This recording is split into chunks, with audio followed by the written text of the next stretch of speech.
We have been, over my time as superintendent, starting my 3rd year, been doing this type of meeting at least once a year, but really we have kind of a semi-annual state of schools in the past because of issues such as finances, school dress code, district alignment. There's been issues that we needed to get feedback from the community, and that's why these type of forums are so critical, that your voice is definitely needed and appreciated in making big decisions in the district. In 2009, we put together the continuous improvement plan. It was a process that lasted about a year. There was over 300 people involved in that process. Many of you that are sitting here today were part of that planning process. Our commitment at that time was to make sure that we not only put a plan together that meant something, but it was going to be an active plan, not to sit on a shelf and collect dust.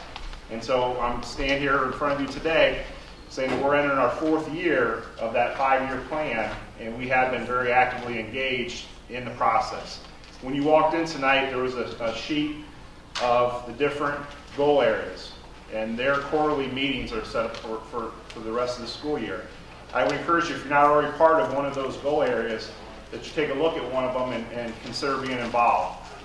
We respect people's times. They are quarterly meetings, so there are 4 meetings throughout the course of the year. Each meeting lasts anywhere between an hour to an hour and a half. There are goal areas such as finance, communications, a highly qualified staff, curriculum, and instruction, and student life. Those are the foundations of the decisions that we make in the district, and I would encourage you to take a look at those and be involved if you can. At each one of those meetings, it has who the contact person is. And there's both an administrator and a board member in charge of each of those goal areas. Speaking of board members, I'd like to introduce to you the board members that are represented here tonight. President Sandy Stone, Vice President Paul Johnson, and board member Brad Murdiff. Where's Brad? Brad's back there. So the other 2 were unable to make it tonight, Doug Schieffer and Adam Stone. But if you have any questions or concerns regarding the school district, not just tonight, but I know every one of those board members' doors are always open, and also myself and our administrative team. First up tonight, one of the pieces that unfortunately or fortunately drives a lot of the decisions in the district is finances. So we have a short 5 minutes or so overview of where we stand financially in the district. As you know, the finances have been tough, not just for Bucyrus State Schools, but all school districts across the state of Ohio. It's a challenging time with decrease in revenues, increase in expenditures, and the state budget that's who knows. So Mr. Cook, Ryan Cook, our treasurer, joined us in December as an interim. We brought him on full bore in February. So he's not been with our district not quite a year, but has made quite a few decisions that's helped put our district on a little bit more stable financial ground. So thank you for coming tonight, and I'm going to turn it over to Mr. Cook. Good evening. Thank you for coming. If I can work this right. I'd like to go over. Push the button. There we go. I'd like to share with you tonight. I know I've got 5 minutes, so I'll try to keep this relatively brief and try to paint a picture of where the schools are financially. This is a chart of our revenue versus expenditures. And I guess the most important thing that I would like to highlight here, the blue line at the top is our revenue, and the red line is our expenditures. And you can see that back in fiscal year 2011, we crossed that point and our expenditures began to exceed our revenues. We've done a fairly good job at this point of bringing that under control, if you will. Fiscal year 2012, there was a deficit of $1.2 million. This past year, we closed the books with a negative $321,000. So we're beginning to walk that down. There's a lot of work to do. There's a lot of things that are outside of our control. We have a lot of expenses that are obviously increasing faster than our revenue. There's a state budget that's out there. We talked about it when I first came on last February. We continue to talk about it today. Still can't give you any hard numbers. They're in flux. We don't have the formulas. We don't have the calculations on where those numbers are going to be even a quarter of the way through our fiscal year. So we continue to wait for those numbers. ODE has shared with me they expect them in October. I'm cautiously optimistic at this point. I think the budget will help us. I just don't know to what effect. Ending cash balance. This is something I try to keep a pretty close eye on. Obviously, it's prudent to try to keep 30 days in reserves to operate their operating expenses, payroll. I know the staff works hard and they like to get their checks. But again, the results of the trends of the income versus expenses, you can see how that's impacting our bottom line. Right now, we're not forecasting any major issues out until about fiscal year 2017. But again, you can see the impact rising expenses are having on our bottom line. Revenue sources for fiscal year 13, 66.7% of our revenue comes from the state. So again, we're very heavily reliant on what the state does for us. We're again waiting on the budget to come out of Columbus. 67% of our funding is dictated by Columbus. If they make a negative change, it hits us hard. If they make a positive change, it can have a positive impact. I believe there's going to be some positive impacts. I just don't know the overall dollar amounts yet. Challenges to our operating revenue. I've heard a lot in the media. They've discussed that this is the largest school funding increase in history. Key detail that's been left off of that is it's on the heels of one of the largest decreases in school funding. So again, yes, it's positive, not to take that away, but we've been battling through some serious budget cuts the last few fiscal years. One of those, the tangible personal property, that cost our district approximately $265,000 a year. Tremendous impact. Federal stimulus money, that's been cut and is no longer affecting anything on our bottom line.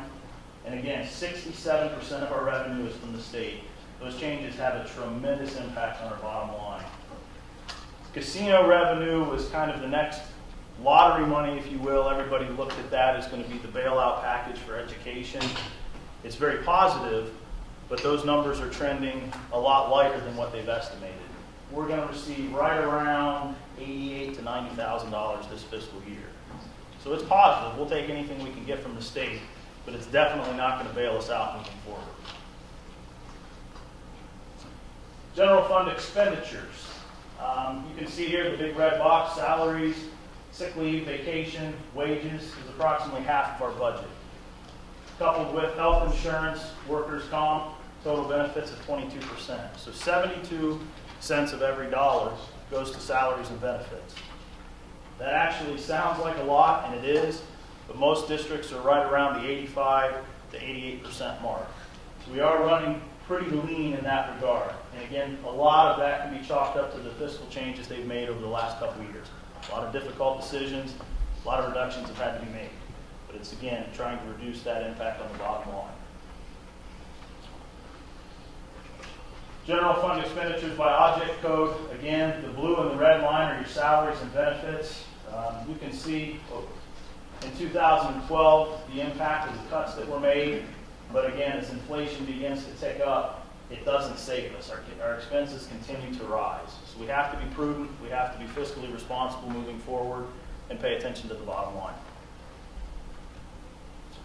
Where are we now? As I said in the beginning, we began dipping into our reserves in fiscal year 2011.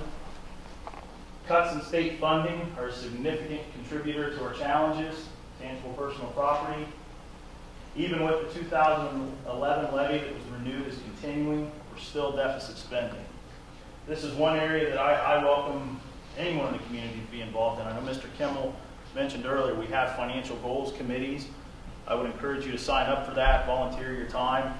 We're open to any and all ideas, ways we can try to save money, become more fiscally responsible. I know Mr. Murdoch, board members on that committee with me. We welcome your input. In order to, I guess, be fiscally sustainable in the long term, we've got to right that trend. We're working on it. We've got a lot of things in the mix. Healthcare is a big area I'm working on.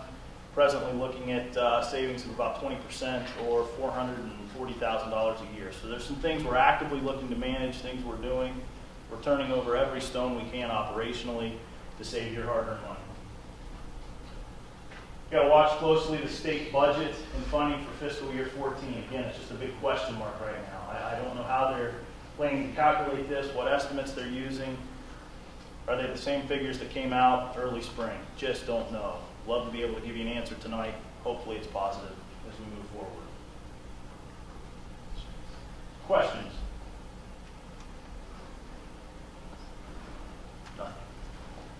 Again, if you're willing to want to learn a little bit more about this or have some ideas, love to have you on the committee. Appreciate your time tonight. Thanks, Mr. Cook. As he had mentioned, while the finances are not great in the district, we feel that we've maintained a lot of the programs that the community has said are important to keep in the school district. We still fund gifted education. We still have a full smorgasbord of the arts at the elementary. We offer music, phys ed, art, PE. I mean, we do a lot of things with our students that districts that get into financial crunches have to eliminate. And so we don't anticipate any more cuts. We think we just have to watch what we're doing on a daily basis, and because we know that we're in a people business and we need to keep the highly qualified staff members that are working with your young sons and daughters every day in the classroom. So there will be other opportunities in small groups to ask questions as this financial stuff sinks in and you hear some of the other information we have to share tonight. If you've touched our school district in the last 2 to 3 years, you know there's been a lot of big issues that we've talked about and asked for your advice. We know that we have an ongoing student enrollment decline due to students or families decide to go to community schools. Those are the online digital schools. Right now, at the end of last year, we had close to 100 students attending community school. That's a huge financial burden on our district because last year we lost $739,000 in 1 year to students choosing to take their education online. We have developed a program based on your feedback, and you've told us you need to do something differently because the students that are seeking a non-traditional education are not able to get that into our schools. So we've created an educational options program that Mr. Foreman is setting up and now in our district, and Dr. Burke's going to speak a little bit about that in a second. We've heard school safety is an issue. We had a meeting last February where we asked you to come together and state some of the things or concerns that you have about school district safety. We've responded by increasing our collaboration with local authorities. Officer Tom Walker is here tonight, and Officer Rowland from the Bucyrus Police Department, and they have a small part of what we're going to share out tonight in response to those concerns. We've talked about realignment of the buildings. We came to you and said, hey, due to space size at the elementary, would it be wise to look at 5th grade coming up to secondary building? We heard your voice, said don't do that, so we did not do that. But in the same breath, you also said, is there anything you can do to keep the high school and middle school students separate? Make sure the students still have a middle school experience that's unique than high school. We've responded to that by having a different bell schedule for middle school. They're on 8-period day, high school's on 9-period day. They have no interaction in the hallways during the day. All the classes that used to be offered in the high school section is now in the middle school section. There's very little interaction, and we've created more of a middle school experience that is unique as opposed to one great big building. And that was because of the response to you guys, the feedback you gave us. So we looked at Student Life Goal Committee. One of the areas that was developed 4 years ago is take a look at school uniforms or a dress code. And when we presented that to the community, they said, no, we need to tighten up what we have now, but school uniforms is nothing that we would support at this time. Generally, there were some positives, people that supported the uniforms, but the negatives moving that direction outweighed the positives, so we decided not to implement the school uniforms. So as you can see, these type of venues are important with the direction of the school district. To speak a little bit further on educational options, I'm going to ask Dr. Burke to come forward and speak a little bit of the work that they've been doing here at the secondary building for the educational options program. Yep, one slide. You don't need to push the button. One other change, again, my name is Mark Burke, principal at Bucyrus Secondary. Another change that was that came from last year's meeting and meetings with board members and community was that our 6th through 8th graders, they felt it still needed a little bit of exercise or a recess. And so we've tried to bring back recess for the grades 6 through 8, and I think we've heard that's had a positive impact with kids, especially 6th grade and 7th grade, to run around a little bit, get some of that energy out before they went back to classes. So we've heard that's a positive change. But Educational Options Program, and again, Mr. Foreman is our director of that program. has offered a lot of unique opportunities for our kids this year. You know, as the slide says, we have choice and personalization. We have students that are strictly on an online schedule due to some of our kids at work, some of our kids that have other, maybe some health-related issues that need something that's than the traditional 750 to 250 school day. We have some that have some students that come to the school part day and then go back and take some credit recovery or some advanced courses. And we have some students that have expressed some interest in taking some credit advancement. You know, one student had mentioned maybe taking a course in Chinese language. You know, there's other offerings that we can offer here at Bucyrus, like Brit Lit and different things that some of our students are going to take advantage of. So we're going to be able to personalize their education to what they need going forward. Again, the non-traditional education environment, again, it's some of the kids, for whatever reason, aren't able to handle that you know, 750 to 250 class schedule. And need it in need their education in a more of a again, non-traditional, maybe one-on-one small group setting. And then the credit recovery, attainment, and advancement. And again, it goes back to students that unfortunately, you know, Mr. Kimmel had mentioned some kids that go to those charter schools or community schools like Truck and Goal. And some kids have success there, but a number of them that come back to us usually come back to us a year later with a year less credits. And then they need that credit attainment or credit recovery so they can try to catch up and graduate with their class. And then the credit attainment, again, just trying to earn the credits to stay on pace. And then the credit advancement, trying to offer some of those courses that students want to take, need to take, but we just don't have the space or the faculty to do that. So I know that Mr. Kimmel and Mr. Dennison have been extremely busy in setting the schedule for that program. We have a number of kids, I believe 28 to 30 students participating in some form or another at this time. And we continually, every day, get calls from families, or sometimes they just stop in to see us and say, hey, I got the flyer you sent out, or I've heard a lot of good things. Can you talk to us? And on a daily basis, I could say that we have 3 to 5 people stop in to see us about it. So, you know, we don't have any hard data on how many people are coming back and kind of the impact yet because it's very early, but we're very, very excited and we feel very positive about what's happening with this program. And I think it's just beginning, and it's an awesome opportunity. And I do want to thank Mr. Foreman and Mr. Dennison for their work in getting that off the ground. So if you want to know more about Educational Options Program, see Mr. Foreman, Mr. Kimmel, or myself, or Mr. Dennison after this program, or you know, anytime our doors are open, we'd love to share what we're trying to do here. And if you know anybody that can take advantage of this opportunity, please you know, send them our way. So with that, again, thank you for coming tonight, and I'll be around for any questions afterwards. So thank you. And Dr. Burke brought up a good point. It's not just a financial move on our behalf. Yes, for every kid we're able to keep in the district or get back, it means $5,800 per student. If they're special ed student, it means more. But the important piece is that our statistics, our feeling is that community school education is not working for most of our families. You're taking a kid maybe from an unstructured home, putting them back in that home with an unstructured environment with a computer and expecting them to be successful. Yes, we're going to offer a non-traditional education in a computer lab, but we have the support here, the teachers necessary to help the kid when they come to a struggle, that there is somebody there to help them out. And we hope that that type of environment, along with our partnership with community counseling, where we can get these kids an opportunity to see the counselors during school day at no cost to the district or to the families, will equal more success in what they're experiencing right now. So if you're interested, there is flyers in the high school office here, and we can answer any questions that you have afterwards. Want to come up? Come on up. All right. Officer Walker and I and the rest of the administrative team and the Board of Education have been working together to increase collaboration with the police department.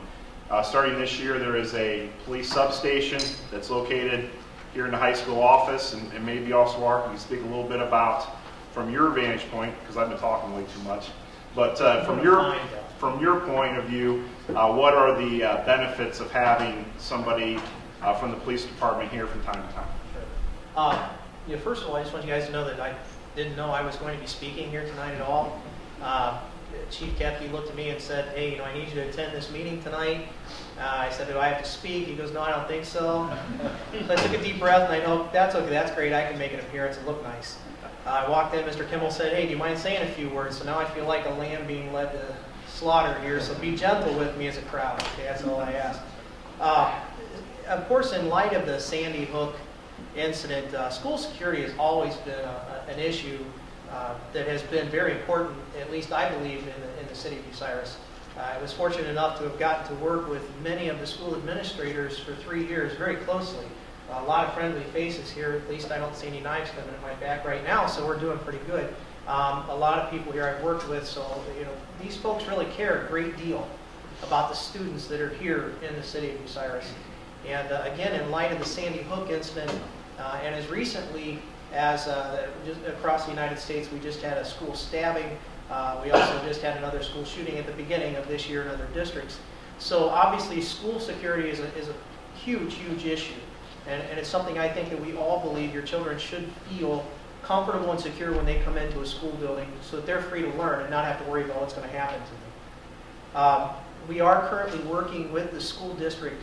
What we're trying to do is we're trying to increase the officer presence inside the school. We did collaborate with the school administration, and our administration and the city administration collaborated to put a substation in out here. It will be running, up and running sometime within the next couple of weeks, where officers are going to be able to come in and actually spend time in the building here doing reports and also working closely with the school faculty and getting to know the students a little better. Big advantages to that, obviously, is that having an officer inside the school tends to deter crime a lot more than not. The other thing, too, is it also gives the students an opportunity to have an officer accessible to them if they find out anything. And again, having put 3 years in the district as a school resource officer, a lot of students, you build up a bond of trust with them, and they'll actually come to you and they'll give you information firsthand.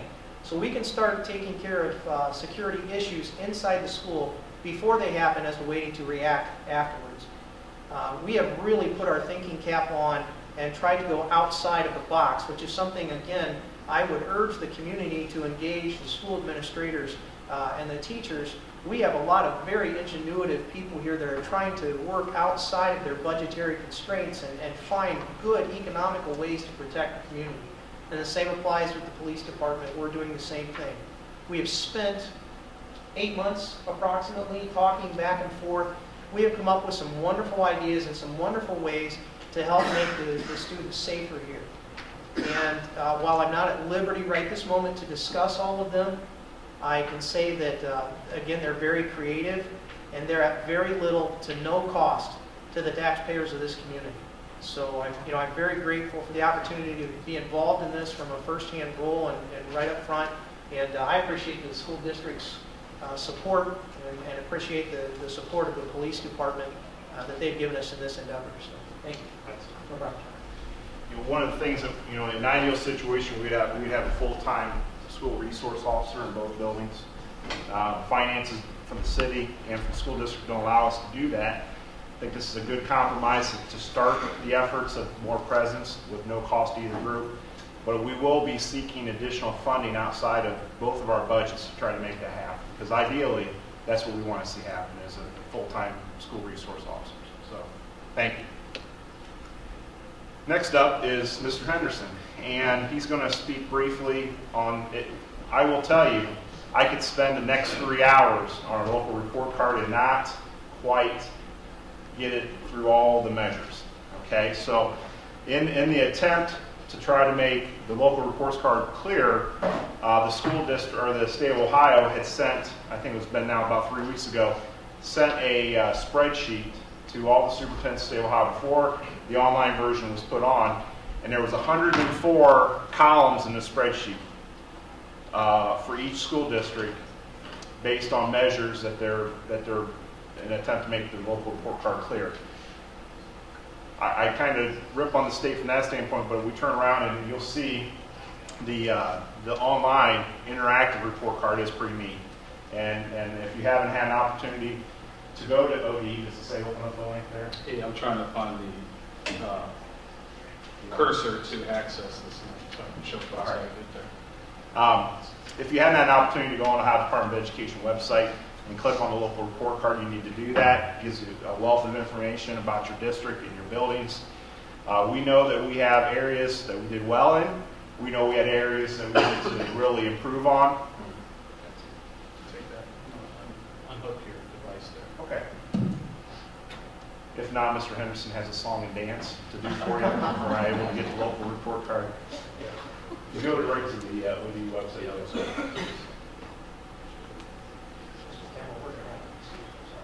Thank you. Mr. County. Okay. Mr. Henderson. So I'm going to try to simplify a very complicated piece of legislation, and that's currently evolving. It's not what you're going to see this evening is not in its final. It's not in its final format. That the legislators are working on what that will look like, and that will be released in August of 2015 in its complete format. What I'm going to show you is a kind of pared down current view of our district report card that all school districts across the state have, and it breaks down the larger report card into 9 measures. I'll try to explain what each of those means, what that means for our district. So if you go to the Ohio Department of Education website, click on report cards, and you can, I don't know if you've ever used the Ohio Department of Education website, some of it's complicated, but it gives you some answers, answers these questions. How do I find my report card? So what you want to do is you pull up the Ohio School Report Cards page, and for our purposes this evening, I'm going to pull up the district. So I'll click on the district tab, find the letter B, obviously, we're Bucyrus City School District. Click on that, scroll all the way down, and what we'll pull up here is our district report card in the current 2013 edition, based on 2012 achievement data, and also based on some components are based on the 2011 graduating class. So if you can see here, there are different components. There are 6 components that will be on the new report card. So the old measures of calling school districts excellent or effective or continuous improvement, those are gone. School districts are going to receive letter grades for these various components. And those 6 components are achievement, progress, gap closing, graduation rate, K through 3 literacy, and prepared for success. Now this year you won't see a K through 3 literacy score, and you won't see a prepared for success score. Those are going to come from in the 2015 report card. The K through 3 literacy piece has to do, it's related back to the 3rd grade guarantee, and the legislators are still working on how they're going to calculate that. We should know what that looks like by the end of this school year, by December 31st of this year. Prepared for success, I'll explain what that is here shortly.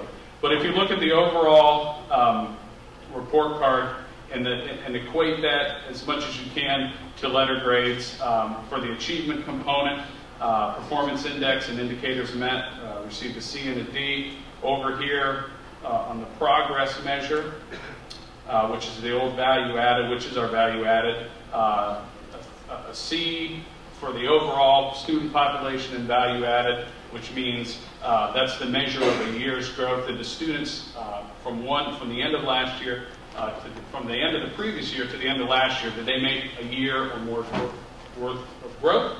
Our gifted students, our lowest 20% in achievement, and our students with disabilities. Our graduation rate component here, 86% of our students graduate in 4 years. That's a look back for our class of class of 2012, and the 91.6% of students graduate in 5 years. That's a look back to our class of 2011. Just an interesting comment there on the gap closing. Dr. Burke reminded me, our goal is that we want to move all students a year. And the letter grade that if you do that is a C. If you accomplish moving all students a full year, you get a C. If you move them more than a year, you get a B. you got to move them 2 years to get an A. So just a little interesting note there. You could move them almost a year but get a D or an F on that gap closing. The gap closing here, the annual measurable objectives, our district for the school year received an F for the 2012. That's relating back to how our students performed against other students in the district in reading, math, and graduation rate. And it's a confusing algorithm of calculation. I'm going to explain to you this evening. But we know now as a school district what the goal is. We were sort of working as they were building this for us last year, not really understanding what the end result, what the expectation was. We know what those are now, projected out for 2017-2018 school year, and our teachers are working within their buildings with the administrators as teacher-based teams, as a district, to identify what areas we need to address to move these kids forward. Again, I mentioned the K-3 literacy grade. This answers the question, are students learning to read in kindergarten through third grade? And in this district, our kindergarten through third grade teachers do an excellent job of moving kids in that direction. The reading program, the work that Deb Hoover does with those teachers at those early grade levels is amazing, and they're constantly reflecting on how they can help students become better, more proficient readers and writers, and just building overall literacy through this district. So when that component grade comes out in 2015, I feel confident that that's going to be a solid grade for this district. And the Prepared for Success question, that our students graduate, they're graduating with us ready to either go on to a 4-year college or 2-year college and pass without having to take any remedial courses, or are they graduating with a certificate? Are they graduating with appropriate training to step into a career, a technical career or industrial career, and being able to earn a living wage as soon as they graduate from high school? Again, that component, that's not going to be an actual grade, but it's going to talk about what we're doing with our students. Are our students involved in advanced placement courses? Are they involved in dual enrollment courses here at the high school building? And are they doing post-secondary work? What percentage of our students are doing those kind of extra college readiness types of coursework here in the building? And so the overall picture is still incomplete for this district. I think as we work through what the state legislators develop in terms of how they're going to calculate these various percentages, we'll have a better understanding of how to help each other, help our teachers, and explain that to the community. There's a lot of interactive components of this report card. I was given a limited amount of time. Again, I could talk 3 hours on this, explaining each of the components, showing you how it traces back trend data so you can see how our districts performed over time. I encourage you to get on the Ohio Department of Education website and click through it yourself and see. You can compare third grade how our third graders did to state, how our third graders did compared to last year's third graders, and continue. This is very interactive, lots of information here. We acknowledge that we have a lot of challenges in this district that this report card doesn't necessarily reflect. I think we are going to begin kind of addressing those issues, dealing with the non-academic, for lack of a better term, the non-academic issues that students bring into our walls. We're working through those. In fact, this year through grades 6 through 9 at the secondary, prior to the end of September, those students are going to be involved in what's called the ENGAGE test, which is a part of the ACT bank of tests, which measures student motivation and students' own kind of psychosocial behaviors that are impacting their academics. Not any learning challenges, but what it is they're dealing with that prevents them from maybe being successful, or those things that they're overcoming and helping them be very successful here in school. We're going to measure that information with our 6th through 9th graders this year, and going to generate some interesting data about the non-academic issues that our students are facing this year. I'll be more than welcome to sit down and talk with any of you after this presentation about this report card. My office is now over at the central office, the old Lincoln building. If you want to come over, if you've got some free time and want to sort through this and talk about this, I'll be glad to do that. Again, I have an open door policy as well. There's a lot more information within this report card than I'm able to share with you this evening, and I encourage all of you to take some time to investigate those things. Thank you. Thanks, Mr. Henderson. we've done enough talking. It's time you guys to share some thoughts that you have about the school district. There's some things, questions, comments, concerns that you have. We're going to break into small groups, probably no more than 6 or 8 per group. I've asked each of the administrators to jot down their thoughts, and I have feedback forms up here for you guys, administrators. We'll just use the tables in the back. If you want to go out to comments, you're more welcome to. We'll let the discussion flow for 10 to 15 minutes, and then we'll come back together as a full group and share out each of the highlights from the different groups. Like I said, this is an important time for us because, as you've seen in the past, we value your concerns, your questions, your comments about our school district. We ask you to be open and honest about those so we can go to work on addressing those areas.